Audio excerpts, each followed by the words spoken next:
الحمد لله رب العالمين، والصلاة والسلام على سيدنا محمد وآله وصحبه أجمعين. أما بعد، فقد قال الله تبارك وتعالى في القرآن الكريم: نون والقلم وما يسطرون، ما أنت بنعمة ربك بمجنون، وإنك لعلى خلق عظيم.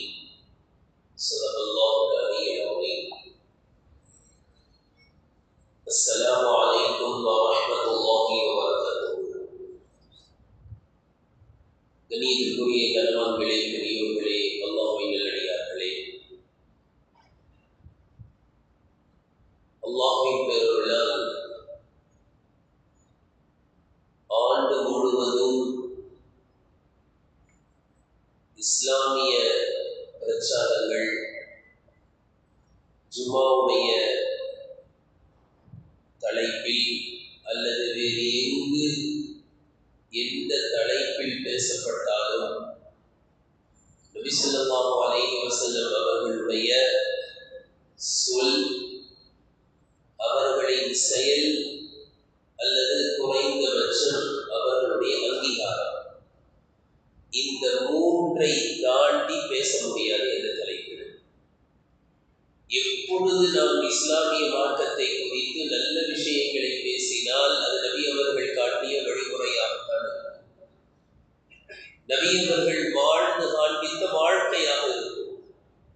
இருப்பினும் குறிப்பாக ரபீஉல் அவ்வல் மாதம் பிறந்தால், அந்த மாதம் நபி அவர்கள் பிறந்த மாதமாக இருக்கின்ற காரணத்தினால், குறிப்பாக நபி ஸல்லல்லாஹு அலைஹி வஸல்லம் அவர்களுடைய வாழ்க்கையின் மிக முக்கிய செய்திகள், குறிப்பாக அவர்களுடைய அஹ்லாக் என்ற நற்குணத்தை பற்றி பேசப்படும்.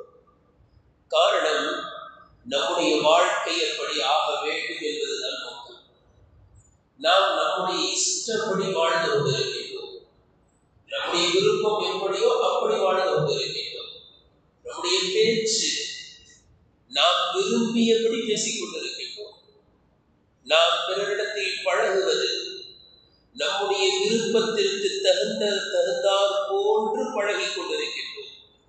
இதையெல்லாம் மாற்றி நம்முடைய சொல், செயல், நம்முடைய குணங்கள் அனைத்தும் நபி ஸல்லல்லாஹு அலைஹி வஸல்லம் அவர்களுடைய குணமாக மாற வேண்டும் என்ற அடிப்படையில் ரபீஉல் அவ்வல் மாதத்தில் நபி ஸல்லல்லாஹு அலைஹி வஸல்லம் அவர்களுடைய நற்குணங்களை பற்றி பேசப்படுகிறது. கண்ணியத்திற்குரியவர்களே, அல்லாஹ் தஆலா தன்னுடைய திருமறையில் கூறுகிறார்: வஇன்னக லஅலா குலுகின் அதீம். நபியே, நீர் மகத்தான நற்குணத்தில் இருக்கிறீர் என்று அல்லாஹ் கூறுகிறார். உஹது யுத்தம் முடிந்துவிட்டு வருகின்ற வேளை, உஹது யுத்தம் நடந்து முடிந்துவிட்டு வரும் பொழுது ஒரு வசனம் இறங்குகிறது: ஃபபிமா ரஹ்மத்தின் மினல்லாஹி லின்த லஹும். அல்லாஹ்வின் அருளால் நபியே, நீர் எவ்வளவு மென்மையாக நடந்து கொண்டீர் என்று அல்லாஹ் கூறுகிறார். எவ்வளவு மென்மையாக நடந்து கொண்டீர். வலகுந்த ஃபல்லன் கலீதல் கல்பி லன்ஃபது மின் ஹவ்லிக். நீர் மற்றும் சற்று கடுகடுத்து நடந்திருந்தால் உங்களை சுற்றி சுற்றி வருகிறார்களே சஹாபாக்கள், அப்படி வந்திருக்க மாட்டார்கள். நபி அவர்கள் மீது பாய்ந்து வந்த அம்புகள், நபி அவர்களை துளைப்பதற்காக வந்த ஈட்டிகள் எல்லாம் சஹாபாக்களின் மேனியின் மீது பட்டது. ஒரு அம்பை படவிடவில்லை. ஏன் இப்படி சுற்றி சுற்றி வந்தார்கள் தெரியுமா? உங்களுடைய மென்மையான தன்மை என்று அல்லாஹ் கூறுகிறார். இதில் ஒரு ஆச்சரியமான செய்தி என்னவென்றால், பொதுவாக இந்த ஆயத்திற்கு மொழிபெயர்ப்பு செய்யும் பொழுது அல்லாஹ்வின் அருளால் நீர் மென்மையாக நடந்து கொண்டீர் அப்படின்னு அர்த்தம் வைப்பாங்க. ஆனால் தஃப்சீர் ராசி என்ற தஃப்சீரில் ஃபபிமா, அந்த மா என்பது அர்த்தம் வைக்கப்பட வேண்டும். மா என்பது கேள்விக்குறி, கேள்வியை எழுப்புவதற்கு வரும். ஆனால் அது சாதாரணமான கேள்வி அல்ல, ஆச்சரியத்தில் எழுப்பப்படுகின்ற கேள்வி. சில கேள்வி இருக்கு விளக்கத்தை தேடுவதற்கு, சில கேள்வி இருக்கிறது பதிலை தேடுவதற்கல்ல, ஆச்சரியத்தை வெளிப்படுத்துவதற்கு. ஒரு பெரிய கடை பெருசா திறந்துட்டாரு, என்ன சொல்லுவோம்? எவ்வளவு பெருசா இருந்துச்சு இல்ல, எவ்வளவு பெருசா இருந்துச்சு இல்ல அப்படின்னு சொல்றோம் இல்லையா? அளந்து இத்தனை சென்டிமீட்டர் இருந்துச்சுன்னு சொல்றதுக்கா? எவ்வளவு பெருசா இருந்துச்சுன்னு கேட்டீங்கல்ல அப்படின்னு அல்ல, எவ்வளவு பெருசு இல்லை அப்படின்னா இது மிகப்பெரியதாக இருக்கிறது என்ற ஆச்சரியத்தை வெளிப்படுத்துவதற்கான கேள்வியும் இருக்கிறது. அந்த அடிப்படையில் இங்கு அர்த்தம் வைத்தால் என்ன அர்த்தம் அறிந்திருக்கீங்களா? நபியவர்களுடைய மென்மையை குறித்து அல்லாஹ் ஆச்சரியமாக கேள்வி எழுப்புகிறான்.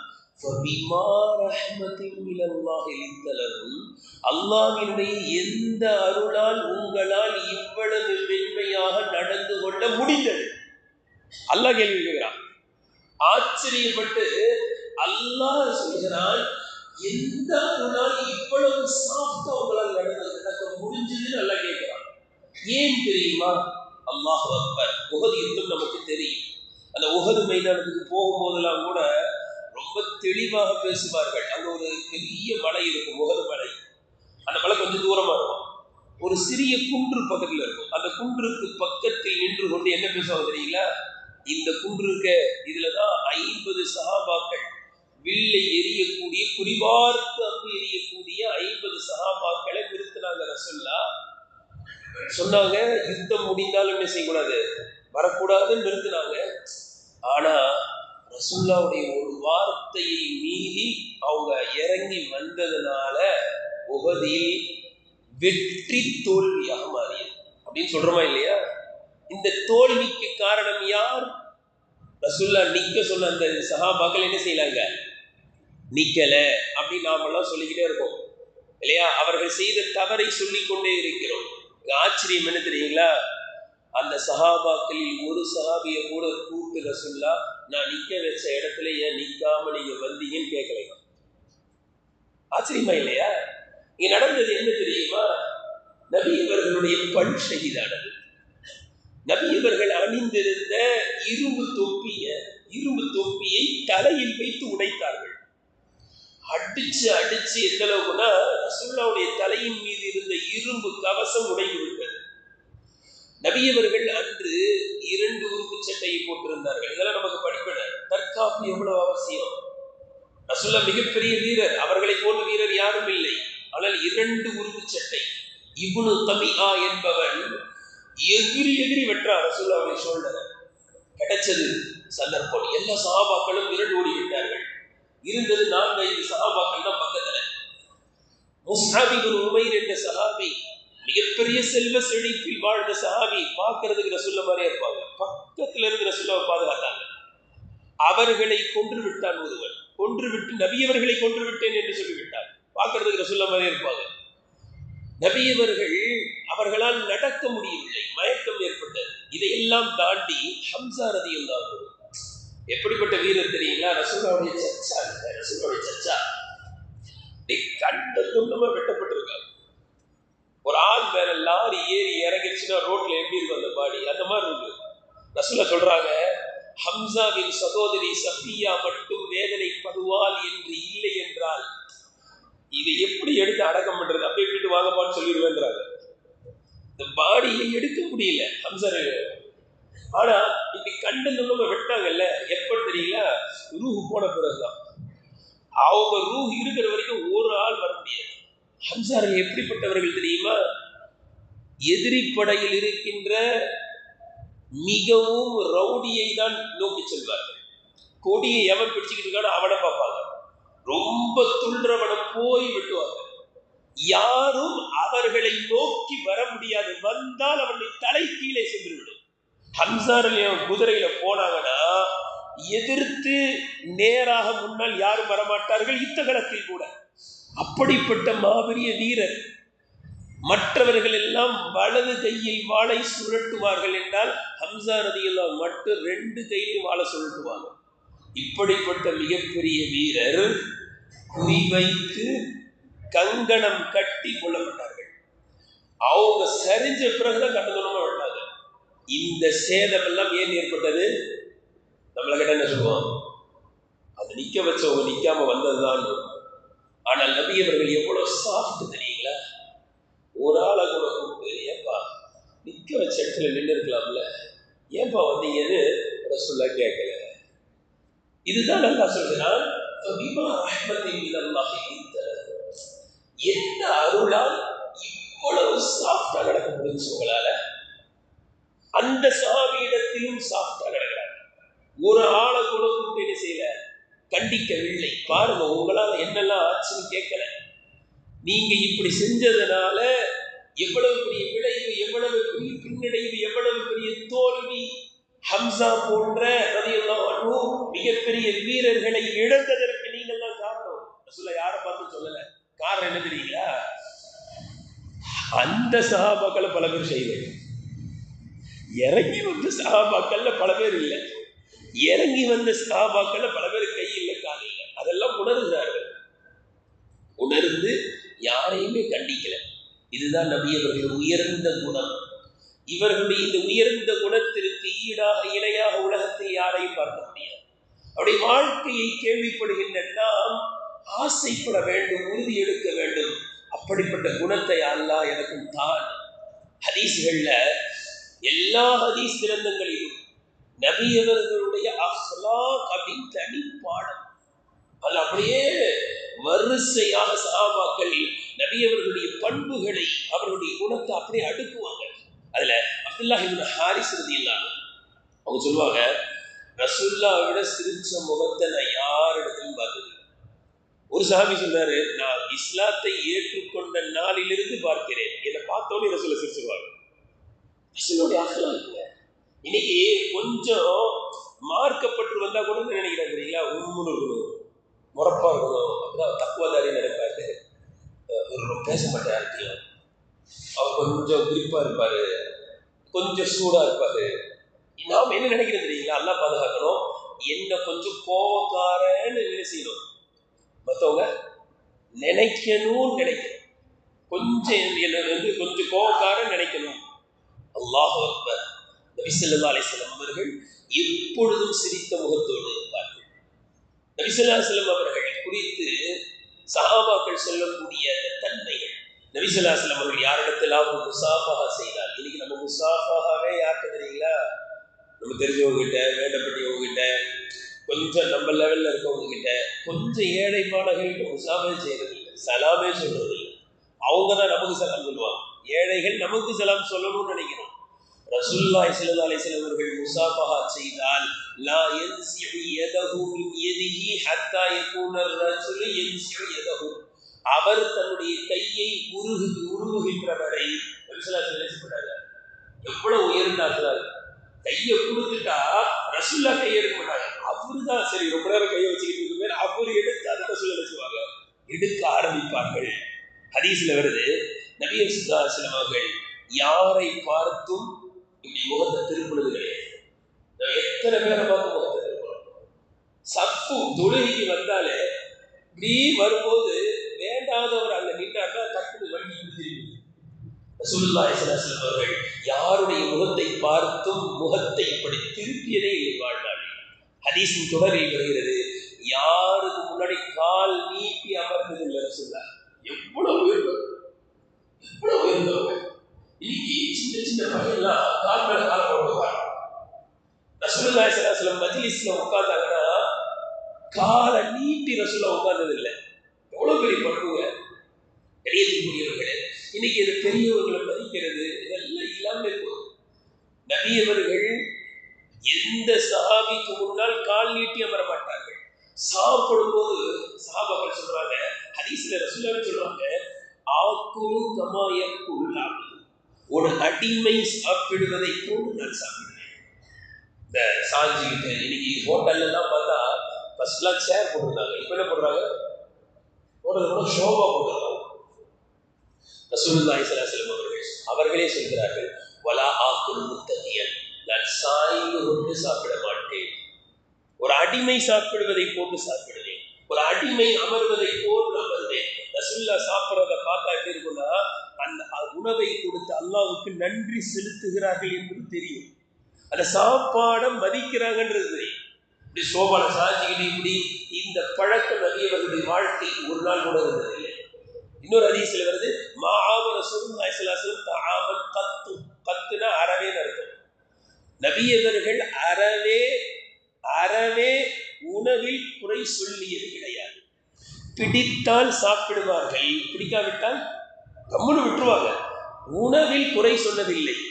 எந்த அளவிற்கு கத்து, ஒருபோதும் என்ன அர்த்தம், தான் வீட்டில் சாப்பிட்டாலும் குறை சொன்னதில்லை, அடுத்தவங்க வீட்டில் சாப்பிட்டாலும் குறை சொன்னதில்லை. இன்னைக்கு நம்ம என்ன தெரியுங்களா, அடுத்தவங்க வீட்டில் சாப்பிட்டா குறை சொல்ல மாட்டோம், தான் வீட்டில் சாப்பிட்டா இவங்க மனைவி எவ்வளோ கஷ்டப்பட்டு புருஷன் வருவாரு 3 மணி நேரமா அடுப்படியில் நின்று செஞ்சிருப்பாங்க. என்னைக்கோ எங்கேயோ போய் ஒரு ரசத்தை குடிச்சிட்டு வந்து நீங்க சொல்லுவாரு, அந்த வீட்டுல ரசம் நல்லா இருந்துச்சு, நீ வைக்கிற ரசம்.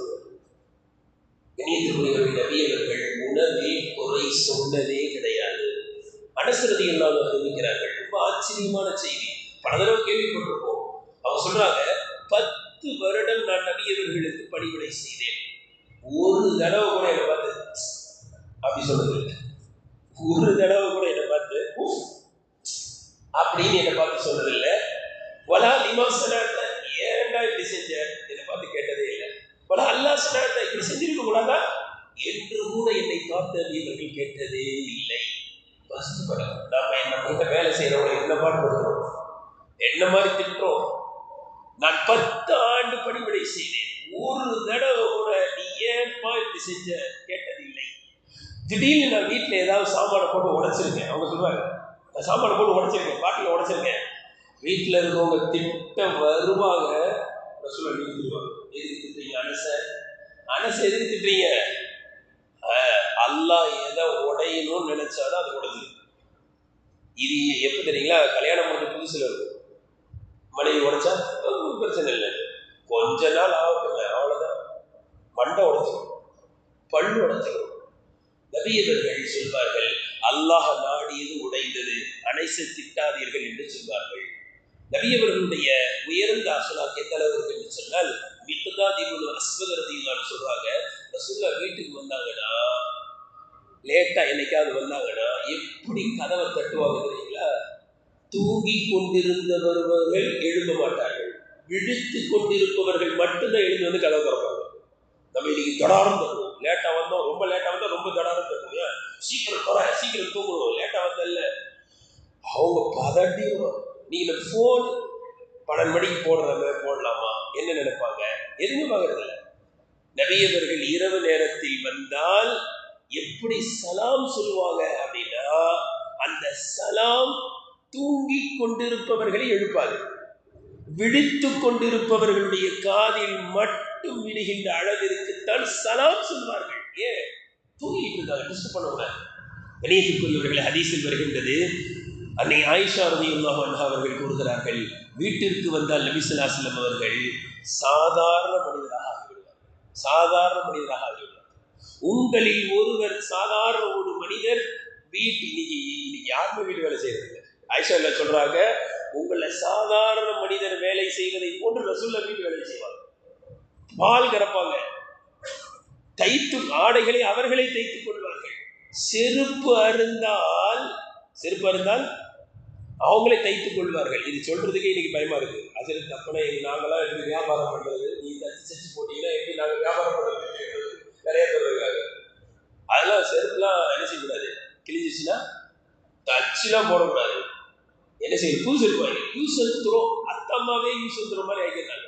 கணியத்துக்குரியவர்களை, செருப்பு அருந்தால் நபியவர்கள் அதை தைத்து போடுவார்கள். பறக்கத்திற்குங்க, எந்த பொருளையும் வீணாக்கக்கூடாது.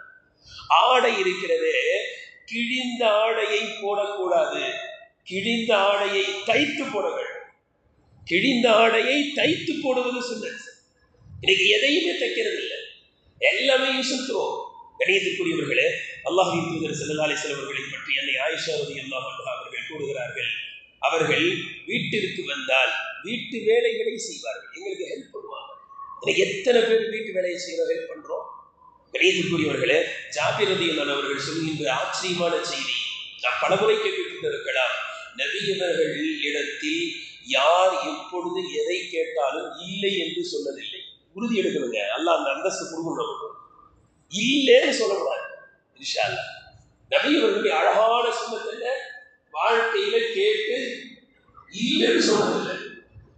இந்த ஹதீஸுக்கு ஒரு உதாரணமா ஒரு சம்பவத்தை ரொம்ப ஆச்சரியமான சம்பவம். ரசூலுல்லாஹி ஸல்லல்லாஹு அலைஹி வஸல்லம் மஸ்ஜித் நபவியை விட்டு கொஞ்சம் தள்ளி ஒரு கிராமத்துக்கு போறாங்க. பயங்கரமான குளிர் காலம். மதீனாவினுடைய குளிர், அரபகத்து வெயில், ரெண்டுமே சொல்வதற்கு உதாரணமா சொல்லலாம். அப்படிப்பட்ட குளிர், உதடெல்லாம் வெடிச்சிடும். அந்த மாதிரியான குளிர். ரசூல்லா போறாங்க. மேனியின் மீது குளிரை தாங்கக்கூடிய அளவுக்கு ட்ரெஸ் இல்லை. இதை பார்த்த ஒரு பெண்மணி வீட்டில இருந்து ஒரு போர்வையை கொண்டு வந்து யாரும் சொல்ல, இந்த போர்வையை நானே நெய்தேன் உங்களுக்காக அப்படின்னு சொல்லி கொண்டு வந்துறாங்க. குளிர் நேரம் தேவைப்படுது, தேவையான அந்த போர்வையை என்ன செய்யறாங்க சொல்ல, அப்பதான் வாங்கி பொத்துறாங்க. அதை பார்த்தவொடனே ஒரு சஹாபி யார சொல்ல, இந்த போர்வை எனக்கு தந்துருக்கிற கேட்டு அடுத்த நிமிஷம் கழட்டி கொடுத்தாங்க. கலட்டி கொடுத்தா அந்த பக்கத்துல இருந்த சஹாபாக்கெல்லாம் யாரை திட்டுறாங்க, அவரை குசு குசு திட்டுறாங்க. ரசூல்லா கிட்ட கேட்டா உடனே தந்துருவாங்கன்னு தெரியும், எதுக்கு நீ கேட்டு குளிர்ற நேரம் அப்பதான் வந்து பொத்துனா உடனே கேட்டு வாங்கிட்டியே. அப்ப அவர் சொன்னாரு, நான் ரசூல்லாவுடைய நேரில பட்ட உடனே எனக்கு என்ன சிந்தனை வந்துச்சுன்னா, நான் என்னைக்காவது போய் தான் சேரப்படும். அந்த ரசூல்லாவுடைய மேனி மீது பட்ட அந்த துணி எனக்கு கஃபனா கிடைச்சா நல்லா இருக்குமே ஆசை வந்துச்சு கேட்டேன்.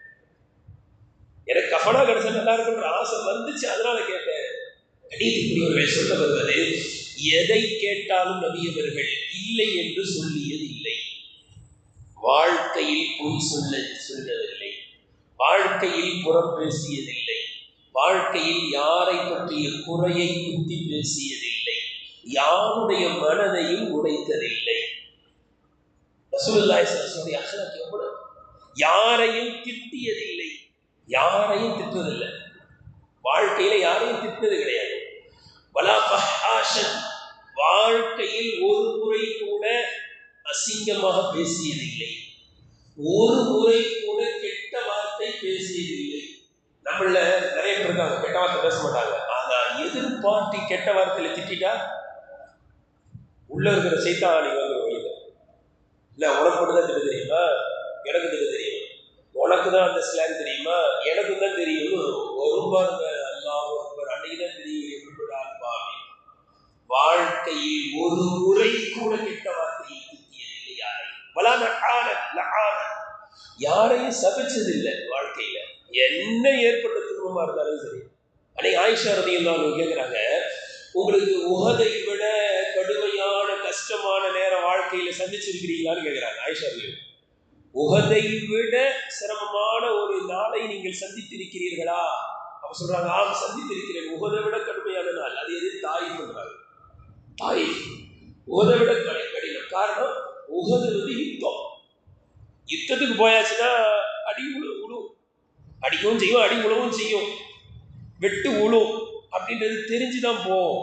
ஆனா தாயிஃப்ல அப்படி நினைக்கல, கல் அடி உழுன்னு நினைக்கல, நினைக்காம போனாங்க ரசூலுல்லாஹ். அது வந்து நடந்தே போனாங்க.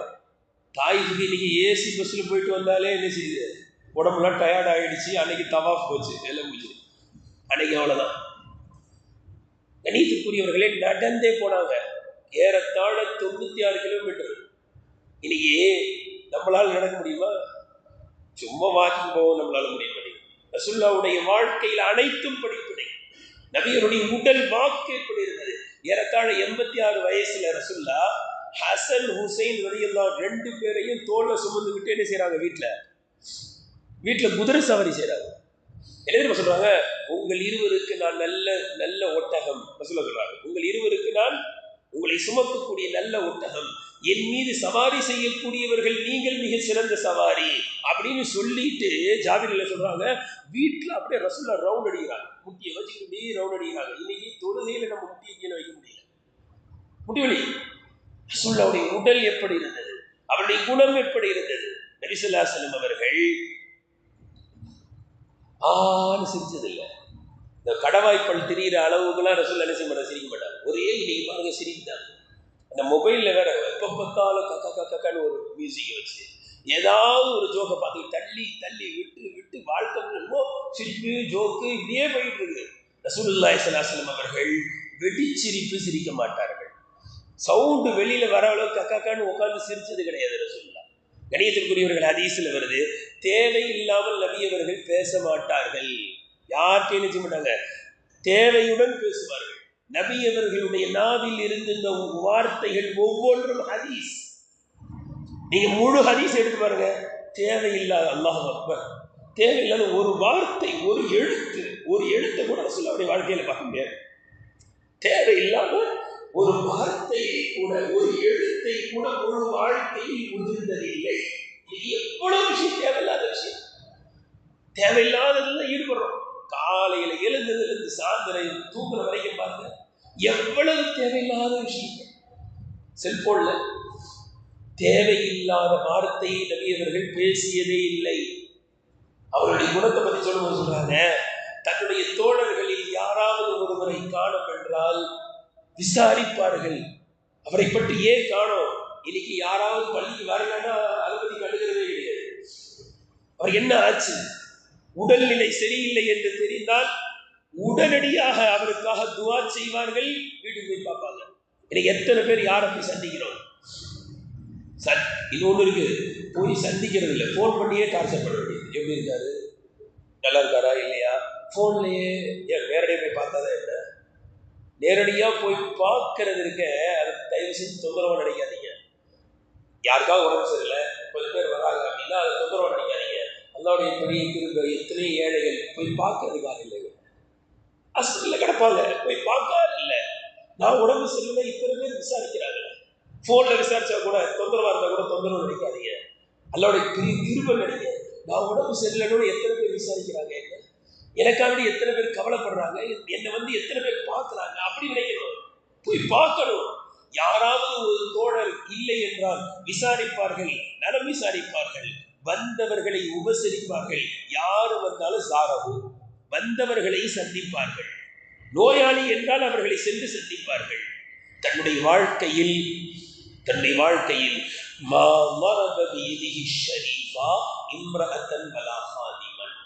எந்த மனைவியையும் எந்த வேலையாளையும் தன்னுடைய பொன்னான கரத்தால் நபியவர்கள் அடித்ததே இல்லை.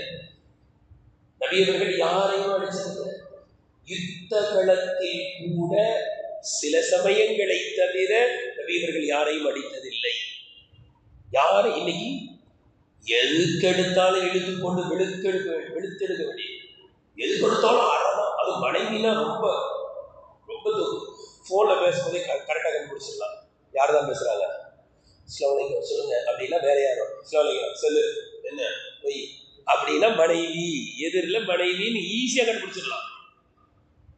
பலா இம்ரஅத்தன், மனைவியை அடித்ததே இல்லை வாழ்நாளில். எவ்வளவு அழகான படிப்பினைகள். வேலை செய்பவர்களை அடித்ததில்லை. அவர்களிடத்தில் யாராவது அறிவுகட்டுத்தனமாக அதிகமாக நடந்து கொண்டால் நபியவர்களிடம் இருந்து பொறுமை மிகைத்துக் கொண்டே செல்லும். எந்த அளவுக்கு கரடு முரடா நடக்கிறாங்களோ அந்த அளவுக்கு ரசூல் என்ன செய்வாங்க. இதெல்லாம் சிரிச்சு பாருங்க, நம்ம வாழ்க்கையில ரொம்ப சாஃப்டா இருக்கிறவர்கள் டென்ஷன் ஆயிடுவாரு. ஏன் அவன் அப்படி திட்டும் போது நான் திட்டம் இருப்பேனா அப்படின்னு. ஆனா ரசூலுடைய அஹ்லாக்னு தெரியுங்களா, இதான் உயர்ந்த அஹ்லாக். எந்த அளவிற்கு வலா தஸீது ஷித்தத்துல் ஜஹலி அலைஹி இல்லா ஹில்மன், எந்த அளவுக்கு மடத்தனமாக நபியவர்களிடத்தில் நடக்கிறார்களோ அந்த அளவிற்கு நபியவர்களிடத்தில் பொறுமையும் சாந்த குணமும் அதிகரித்துக் கொண்டே செல்லும். இத டெஸ்ட் பண்றதுக்குனே ஒருத்தர் செய்தி குரு தஸ்னா அப்படின்னு ஒருத்தர் யூத மத குரு, அல்லாஹ் அவருக்கு நேர்வழியை காட்டணும்னு ஆடினான். இது என்ன, கடைசி இறை தூதரை பத்தி தௌராத்துல என்ன வருது, எந்த அளவுக்கு கோபத்தை கிளறுவோமோ அந்த அளவுக்கு அங்கிருந்து என்ன வரும், பொறுமை வெளிப்படும் வருது. டெஸ்ட் பண்ணணும்னு வந்தார். நீண்ட சம்பவம். அவர் வந்து என்ன செஞ்சாரு, அந்த நேரம் பார்த்து ஒரு கிராமத்துல ரொம்ப ஏழ்மை, காசு தேவைப்படுது.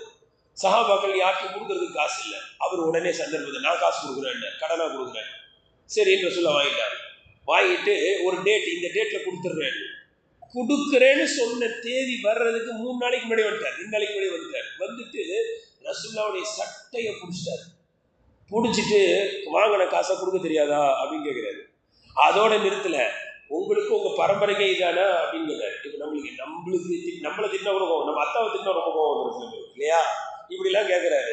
ரசூலுல்லாஹி ஸல்லல்லாஹு அலைஹி வஸல்லம் பொறுமையா தந்துடுறேன் அப்படின்னு சொல்லிட்டு தர்றதுக்கு ஏற்பாடு செய்கிறாங்க. உமர் கோவம், அவருடைய கையை தட்டி விடுறாங்க. உமரே அவர் கையை தட்டி விட்டதுக்கு 50 பஸ்து பேரிச்சம்பளம் அதிகமாக கொடுங்கன்றாங்க. அவர் போய் பேரிச்சம்பளத்தை வாங்கும் போது தான் உமரையில கிட்ட கேட்கிறாரு, உமரே நான் யார் தெரியுமா? யார் சொல்லுங்க? ஸைத் இப்னு தஸ்னா. ஸைத் இப்னு தஸ்னாவா? யூத மத குரு ஆச்சு அவரு. அவருக்கு ரசூல்லா பத்தி தெரியுமே, ஏன் இப்படி நடந்துக்கிட்டீங்க? நான் இப்படி நடந்ததே டெஸ்ட் பண்றதுதான் நடந்தேன், வாங்க போலாம். ரசூல்லா எந்த அளவுக்கு கோபத்தை கிளறாங்களோ அந்த அளவுக்கு அங்கிருந்து பொறுமை வெளிப்படும். ஆனா இன்னைக்கு கொஞ்சம் யாரும் கோபப்படுத்தக்கூடாது, அவ்வளவுதான். கணியத்துக்குரியது எல்லாம் நபி ஸல்லல்லாஹு அலைஹி வஸல்லம் வாழ்க்கை வரலாறு. கடைசி வஃபாத் ஆகிறதுக்கு 5 தினங்களுக்கு முன்பு லொஹர் தொழுதுட்டு, அல்லாஹ் அக்பர், லொஹர் தொழுதுட்டு தண்ணியை சமர்ப்பிச்சிட்டாங்க. ரசூலுல்லாஹ் சொன்னாங்க, வாழ்க்கையில யாராவது திட்டி இருந்தா, யார் மானத்தையாவது வாங்கியிருந்தா என்னை திட்டிருங்கிறாங்க. வாழ்க்கையில யாரையாவது அடிச்சிருந்தா இதோ என்னுடைய முதுகு, என்னை அடித்து விடுங்கள்ன்றாங்க 5 நாளைக்கு முன்னாடி. இல்லை, எவ்வளவு பெரிய அழகான வாழ்க்கை. அந்த வாழ்க்கை அல்லாஹ் நசீபாக்குவானாக. நாம மரணிக்கும் பொழுது யாருக்கும் கடன் இருக்கக்கூடாது, யாருடைய பேச்சு ஆளாகக்கூடாது. மரணிக்கும் பொழுது உள்ளம் நிம்மதியானவர்களாக, அனைவர்களுக்கும் செய்ய வேண்டிய கடமைகளை நிறைவேற்றியவர்களாக நபியவர்கள் சென்றதை போன்று அல்லாஹ் தஆலா வாழ்ந்து மறைகின்ற நல்ல வாய்ப்பை அல்லாஹ் நம் அனைவர்களுக்கும்